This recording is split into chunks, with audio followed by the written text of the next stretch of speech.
आज हम उस टॉपिक पर बात करने वाले हैं जिस पर हम सब खड़े हैं, हमारी धरती। पर मजे की बात यह है कि ये बिल्कुल भी स्थिर नहीं है, ये लगातार बदल रही है। और आज हम उन्हीं ताकतों को समझने की कोशिश करेंगे जो इसे हर पल एक नया आकार दे रही हैं। हमारे पास भूगोल की किताब का एक अध्याय है जो खास तौर पर उन लोगों के लिए बहुत काम का है जो यूपीएससी जैसी परीक्षाओं की तैयारी कर रहे हैं, क्योंकि ये विषय भूगोल के पेपर की नींव है। आज हम धरती को आकार देने वाली दो महाशक्तियों की कहानी समझेंगे। एक जो अंदर से धरती को ऊपर उठाती है, पहाड़ बनाती है, और दूसरी जो बाहर से हवा, पानी और बर्फ बनकर उन्हीं पहाड़ों को लगातार घिसती रहती है। बिल्कुल सही कहा। ये एक कभी ना खत्म होने वाली, आप कह सकते हैं, जंग है। एक तरफ वो ताकतें हैं जो जमीन को बनाती हैं और दूसरी तरफ वो जो उसे मिटाती हैं। आज हम इसी रचनात्मक और विनाशकारी खेल के नियमों को, यानी इसके पीछे के विज्ञान को समझने की कोशिश करेंगे। तो चलिए सबसे बुनियादी सवाल से शुरू करते हैं। हम कहते हैं कि जमीन खिसक गई, लेकिन असल में हमारे पैरों के नीचे है क्या? स्रोत में स्थलमंडलीय प्लेटों लिथोस्फेरिक प्लेट्स का जिक्र है। ये सुनने में बहुत तकनीकी लगता है, ये है क्या? इसे ऐसे समझिए कि पृथ्वी की सबसे ऊपरी परत, जिसे हम पपड़ी या क्रस्ट कहते हैं, एक सेब के छिलके की तरह है। लेकिन यह छिलका एक टुकड़े में नहीं है, बल्कि कई बड़े छोटे पहेली के टुकड़ों की तरह टूटा हुआ है। इन्हीं टुकड़ों को हम स्थलमंडलीय प्लेटें कहते हैं। सारे महाद्वीप और महासागर इन्हीं प्लेटों पर टिके हुए हैं। और ये पहेली के टुकड़े हिल रहे हैं, लेकिन कितनी तेजी से? क्या हम इसे महसूस कर सकते हैं? नहीं, बिल्कुल नहीं। ये गति बहुत ही ज्यादा धीमी है, लगभग उतनी ही जितनी आपके नाखून बढ़ते हैं, हर साल सिर्फ कुछ मिलीमीटर। लेकिन जब लाखों साल के पैमाने पर देखते हैं तो यही कुछ मिलीमीटर की गति महाद्वीपों को हजारों किलोमीटर दूर ले जाती है और हिमालय जैसे विशाल पर्वत बना देती है। ये कमाल है, पर ये हिलती क्यों है? इन्हें धक्का कौन दे रहा है? स्रोत में एक बहुत अच्छा उदाहरण दिया गया है। अगर एक बीकर में पानी और कागज की एक गोली डालकर उसे गर्म करें तो गोली गर्म पानी के साथ ऊपर जाती है और फिर ठंडे पानी के साथ नीचे आ जाती है। हाँ, और पृथ्वी के अंदर ठीक यही हो रहा है। पृथ्वी के मेंटल में पिघला हुआ मैग्मा मोल्टन मैग्मा एक विशालकाय चूल्हे पर रखे बर्तन की तरह उबल रहा है। ये गर्म मैग्मा ऊपर उठता है, प्लेटों से टकराकर उन्हें खिसकाता है और फिर ठंडा होकर वापस नीचे चला जाता है। ये गोलाकार गति ही इन प्लेटों को चलाने वाला इंजन है। और इसी इंजन के आधार पर हम धरती की सारी गतियों को दो मुख्य बलों में बांट सकते हैं। आंतरजनित बल यानी एंडोजेनिक फोर्सेस और बहिर्जनिक बल एक्सोजेनिक फोर्सेस। ओके, ये दो शब्द आंतरजनित और बहिर्जनित इस पूरे अध्याय का सार है ना? एंडो यानी अंदर और एक्सो यानी बाहर। तो आंतरजनित बल वो हुए जो पृथ्वी के अंदर से आते हैं, जैसे ज्वालामुखी और भूकंप, और बहिर्जनित बल वो हुए जो सतह के ऊपर काम करते हैं, जैसे नदी और हवा। सही समझा मैंने? एकदम सटीक। आंतरजनित बल अचानक और नाटकीय हो सकते हैं, जो मिनटों में सब कुछ बदल दें, जबकि बहिर्जनित बल धीमे धैर्यवान कलाकारों की तरह हैं, जो हजारों लाखों साल तक लगातार काम करके दुनिया का नक्शा बदलते हैं। तो पहले इन नाटकीय अंदरूनी ताकतों की बात करते हैं। ज्वालामुखी। जब हम ये शब्द सुनते हैं तो दिमाग में आग और लावा उगलते पहाड़ की तस्वीर बनती है। इसके पीछे का विज्ञान क्या है? ज्वालामुखी असल में पृथ्वी की पपड़ी पर एक तरह का सेफ्टी वॉल्व है। जब धरती के नीचे मैग्मा का दबाव बहुत ज्यादा बढ़ जाता है तो वो पपड़ी के किसी कमजोर हिस्से को फाड़कर बाहर निकल आता है। जिस रास्ते से वो बाहर आता है उसे वेंट कहते हैं, और जहां से निकलता है उस मुंह को क्रेटर कहते हैं। और एक बार मैग्मा सतह पर आ जाए तो हम उसे लावा कहने लगते हैं। ज्वालामुखी के बाद अब आते हैं उस अंदरूनी ताकत पर जिससे शायद हम सबसे ज्यादा डरते हैं, भूकंप, अर्थक्वेक। पूरी की पूरी धरती कांपने लगती है। ये होता कैसे है? ये उन्हीं स्थलमंडलीय प्लेटों की देन है। जब ये प्लेटें खिसकती हैं तो कभी कभी उनके किनारे आपस में अटक जाते हैं, लेकिन नीचे से इंजन तो चल ही रहा है तो दबाव बनता रहता है। और फिर अचानक जब दबाव बहुत ज्यादा हो जाता है तो किनारे टूटकर अपनी जगह पर आते हैं, जिससे जबरदस्त ऊर्जा निकलती है। यही ऊर्जा कंपन या तरंगों के रूप में पूरी पृथ्वी पर फैल जाती है। यानी ये वैसा ही है जैसे दो खुरदुरी सतहों को एक दूसरे पर रगड़ने की कोशिश करें, वो अटकेंगी और फिर झटके से आगे बढ़ेंगी। स्रोत में उद्गम केंद्र मतलब फोकस और अधिकेंद्र एपिसेंटर का जिक्र है। इनमें क्या फर्क है? ये बहुत महत्वपूर्ण है। उद्गम केंद्र या फोकस वो जगह है जहां चट्टानें टूटती हैं, यानी भूकंप की शुरुआत होती है। ये हमेशा जमीन के नीचे होता है। और अधिकेंद्र या एपिसेंटर जमीन की सतह पर ठीक उसी के ऊपर का बिंदु होता है। क्योंकि एपिसेंटर ही झटकों का सबसे नजदीकी सतही बिंदु है, इसलिए सबसे ज्यादा तबाही भी वहीं और उसके आसपास होती है। और ये जो कंपन या तरंगे हैं, स्रोत बताता है कि ये 3 तरह की होती हैं, पी, एस और एल तरंगे। क्या इनमें कोई खास फर्क है? ये जानना क्यों जरूरी है? हाँ, और इन तीनों में फर्क जानना बड़ा दिलचस्प है, खासकर अगर कोई विज्ञान या भूगोल की गहराई में जाना चाहता है। पी तरंगे सबसे तेज होती हैं और किसी स्प्रिंग की तरह आगे पीछे धक्का देती हैं। एस तरंगे थोड़ी धीमी होती हैं और सांप की तरह चलती हैं। लेकिन सबसे खास बात यह है कि एस तरंगे तरल चीजों से गुजर नहीं सकती। इसी एक तथ्य से वैज्ञानिकों को पता चला कि पृथ्वी का बाहरी कोर मतलब आउटर कोर पिघला हुआ है। और एल तरंगें सबसे धीमी होती हैं, जो सिर्फ सतह पर चलती हैं और सबसे ज्यादा तबाही यही मचाती हैं। वाह, मतलब इन तरंगों का अध्ययन करके हम पृथ्वी के अंदर झांक सकते हैं।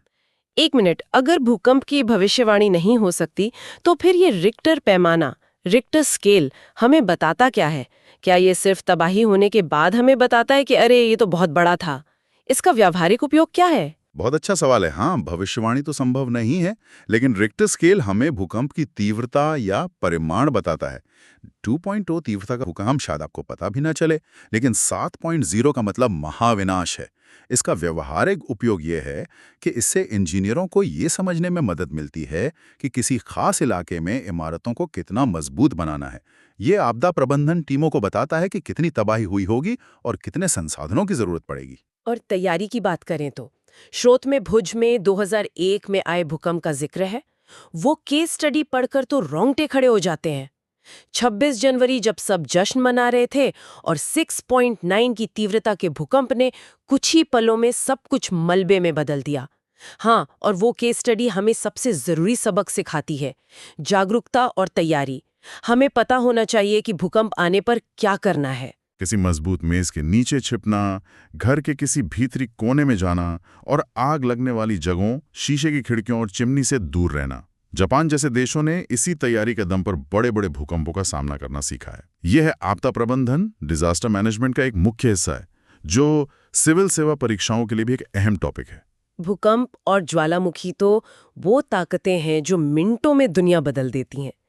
लेकिन अब बात करते हैं उन ताकतों की जो हजारों साल लेती हैं, जो इतनी धीमी है कि हम उन्हें महसूस भी नहीं कर पाते, पर असल में वो पृथ्वी को लगातार तराश रही हैं। ये हैं धीमी गति के शिल्पकार, पानी, हवा और बर्फ। यहाँ 2 प्रक्रियाएं हैं, अपक्षय वेदरिंग और अपर्दन इरोजन। इसे सरल भाषा में समझते हैं। अपक्षय का मतलब है चट्टानों का अपनी ही जगह पर टूटना फूटना, जैसे धूप और बारिश से कोई पुरानी दीवार कमजोर हो जाती है। और अपर्दन का मतलब है कि टूटे हुए मलबे को पानी, हवा या बर्फ जैसी ताकतें एक जगह से उठाकर दूसरी जगह ले जाती हैं। ये दोनों मिलकर काम करते हैं। अपक्षय चट्टान को कमजोर करता है और अपर्दन उसे हटा देता है। तो चलिए इन शिल्पकारों के काम को एक-एक करके देखते हैं। सबसे पहले नदी पहाड़ों को कैसे काटती है? जब एक नदी पहाड़ों में अपने युवा अवस्था में होती है तो वो बहुत तेज और शक्तिशाली होती है। जब वो किसी खड़ी ढलान या कठोर चट्टान से नीचे गिरती है तो एक शानदार जलप्रपात मतलब वाटरफॉल बनाती है। वेनेजुएला का एंजल फॉल्स दुनिया का सबसे ऊंचा जलप्रपात है। और जब ये युवा नदी मैदानों में पहुंचती है तब क्या होता है? मैदानों में आकर नदी की रफ्तार कम हो जाती है और वो शांत हो जाती है। अब वो सीधी रेखा में नहीं चलती, बल्कि सांप की तरह मुड़कर बड़े बड़े मोड़ बनाती है, जिन्हें विसर्प या मियांडर्स कहते हैं। ये देखने में बहुत सुंदर लगते हैं। तो इसका मतलब ये हुआ कि एक नदी का रास्ता पत्थर के लकीर नहीं है। बिल्कुल। वो तो जिंदा चीज की तरह है, जो धीरे धीरे अपना रास्ता खुद बदलती रहती है। बिल्कुल। और समय के साथ नदी अपने मोड़ के बाहरी किनारे को काटती है और भीतरी किनारे पर मिट्टी जमा करती है। कभी कभी वो अपना रास्ता छोटा करने के लिए एक मोड़ को पूरी तरह छोड़ देती है। ये कटा हुआ मोड़ एक अलग झील बन जाता है, जिसे चाप झील मतलब ऑक्सबो लेक कहते हैं। ये नदी द्वारा छोड़े गए पुराने रास्ते का निशान है। तो अगर हम एक नदी की पूरी यात्रा देखें तो वो पहाड़ों में एक युवा ताकतवर झरने की तरह शुरू होती है, मैदानों में आकर एक समझदार घुमावदार रास्ते पर चलती है और आखिर में समुद्र में मिलने से पहले बूढ़ी होकर कई धाराओं में बट जाती है। बहुत बढ़िया सारांश है। समुद्र के पास पहुंचकर नदी की गति इतनी धीमी हो जाती है कि वो अपने साथ लाए सारे महीन कण यानी अवसाद को जमा करने लगती है। ये कई छोटी छोटी धाराओं में बट जाती है, जिन्हें वितरिका डिस्ट्रीब्यूटरीज कहते हैं। और इन वितरिकाओं के बीच जमा हुई उपजाऊ मिट्टी के त्रिभुजाकार मैदान को ही डेल्टा कहते हैं। सुंदरबन दुनिया का सबसे बड़ा डेल्टा है। नदी के बाद अब चलते हैं समुद्र के किनारे। समुद्री तरंगे तो कभी नहीं रुकती, ये तटों को कैसे बदलती हैं? समुद्री तरंगें चट्टानी तटों पर एक अथक हथौड़े की तरह काम करती हैं। वो लगातार चट्टानों से टकराकर उनमें दरारें पैदा करती हैं। समय के साथ ये दरारें बड़ी होकर समुद्री गुफाओं सी केव्स में बदल जाती हैं। अच्छा, तो ये एक पूरी प्रक्रिया है। गुफा के बाद क्या होता है? जब गुफाएं चट्टान के आर पार हो जाती हैं तो सिर्फ छत बचती है। इसे तटीय मेहराब सी आर्च कहते हैं, जो एक पुल जैसा दिखता है। फिर एक दिन अपरदन से वो छत भी ढह जाती है और सिर्फ चट्टान की दीवारें खड़ी रह जाती हैं। इन्हें स्टैक कहते हैं। तो ये क्रम है, गुफा, फिर मेहराब और आखिर में स्टैक। और हाँ, लहरें अपने साथ लाए अवसाद को किनारों पर जमा करके खूबसूरत समुद्री पुलिन मतलब बीचेस भी बनाती हैं। ठीक है, अब पानी के जमे हुए रूप की बात करते हैं। हिमनद, ग्लेशियर्स, बर्फ की नदियां, ये कैसे जमीन को आकार देती हैं? हिमनद को आप प्रकृति का बुलडोजर या सैंडपेपर समझ सकते हैं। ये बर्फ की विशाल नदियां हैं जो अपने वजन और गुरुत्वाकर्षण के कारण धीरे धीरे खिसकती हैं। जब ये चलती हैं तो अपने नीचे की मिट्टी और पत्थरों को खुरचकर अपने साथ ले जाती हैं और नीचे की कठोर चट्टान को उजागर कर देती हैं। कभी कभी ये जमीन में गहरे गड्ढे बना देती हैं, जो बाद में बर्फ पिघलने पर खूबसूरत झीलों में बदल जाते हैं। और स्रोत में हिमनद, हिमोड़ मतलब ग्लेशियल मरेन्स का भी जिक्र है। ये क्या होता है? हिमनद अपने साथ बहुत सारा मलबा, चट्टान, रेत, गाद लेकर चलता है।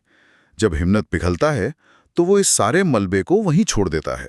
मलबे के इसी ढेर को हिमनद हिमोड़ कहते हैं।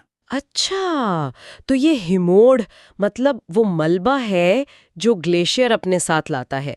जैसे नदी अपने साथ मिट्टी बहाकर लाती है, ग्लेशियर अपने साथ पत्थर और चट्टानें घसीटते हुए लाता है, और जहां वो पिघलता है वहीं उस मलबे का ढेर छोड़ देता है। एकदम सही। चलिए, अब आखिरी शिल्पकार की बात करते हैं, हवा। मुझे हमेशा से ये बात हैरान करती है कि हवा, जो हमें अक्सर महसूस तक नहीं होती, वो रेगिस्तान में पत्थर को तराश कर मशरूम का आकार कैसे दे सकती है। ये तो प्रकृति की मूर्ति कला का सबसे बेहतरीन नमूना है। हाँ, रेगिस्तान में हवा अपरदन का सबसे ताकतवर एजेंट है। आपको वहां मशरूम के आकार की चट्टानें मिलेंगी, जिन्हें छत्रक शैल या मशरूम रॉक्स कहते हैं। ऐसा इसलिए होता है क्योंकि हवा अपने साथ रेत के कणों को उड़ाती है, लेकिन भारी कणों को ज्यादा ऊपर नहीं उठा पाती। इसलिए वो चट्टान के निचले हिस्से को ज्यादा तेजी से काटती है, जैसे कोई सैंड ब्लास्टिंग मशीन हो। इससे चट्टान का आधार पतला और ऊपरी हिस्सा चौड़ा रह जाता है, जो मशरूम जैसा दिखता है। और बालू टिब्बा, सैंड ड्यून्स, वो तो हम सबने तस्वीरों में देखे, वो कैसे बनते हैं? जब तेज हवा चलती है तो वो रेत को एक जगह से उठाकर दूसरी जगह ले जाती है। जब हवा की गति कम होती है या उसके रास्ते में कोई बाधा आती है तो वो रेत वहीं जमा हो जाती है। धीरे धीरे ये जमाव एक छोटी पहाड़ी का रूप ले लेता है, जिसे बालू टिब्बा कहते हैं। और जब यही रेत बहुत महीन और हल्की होती है तो हवा उसे हजारों किलोमीटर दूर ले जाकर एक बहुत बड़े इलाके में जमा कर देती है। इस महीन रेत के जमाव को लोएस कहते हैं। चीन में लोएस के बहुत बड़े और उपजाऊ मैदान पाए जाते हैं। एक तरफ आंतरजनित बल है जो अंदर से भूकंप और ज्वालामुखी के जरिए जमीन को ऊपर उठाते हैं, नए पहाड़ बनाते हैं। और दूसरी तरफ बहिर्जनिक बल हैं, नदी, हवा, बर्फ और समुद्री लहरें, जो उन्हीं पहाड़ों को लगातार घिसकर, काटकर और तराशकर मैदान और घाटियां बनाते हैं। इसका सार यही है कि पृथ्वी की सतह स्थिर नहीं है, बल्कि इन दोनों शक्तियों के बीच एक गतिशील संतुलन का नतीजा है। आज हम जो भी लैंडस्केप देखते हैं, चाहे वो कोई ऊंचा पर्वत हो या गहरी घाटी, वो इस लाखों साल पुरानी जंग का बस एक पल का स्नैपशॉट है। कल ये कुछ और होगा और आने वाले कल में कुछ और। और जाने से पहले श्रोताओं के लिए एक विचार। स्रोत में हमने नदी, हवा, बर्फ और समुद्री लहरों द्वारा बनाई गई भू-आकृतियों का जिक्र किया। ये सब प्राकृतिक प्रक्रियाएं हैं। लेकिन अब इस कहानी में एक नया और बहुत शक्तिशाली एजेंट आ गया है, इंसान। जरा सोचिए कि बांध बनाने, जंगल काटने, खनन करने और शहर बसाने जैसी हमारी गतिविधियां जिस तेजी से अपरदन को बढ़ा रही हैं और नदियों के रास्ते बदल रही हैं, उसे देखते हुए आज से 1000 साल बाद भूवैज्ञानिक किन नई मानव निर्मित भू आकृतियों का अध्ययन कर रहे होंगे। शायद वो विशाल बांधों के पीछे बनी झीलों या पुराने शहरों के मलबे से बने टीलों का अध्ययन करेंगे।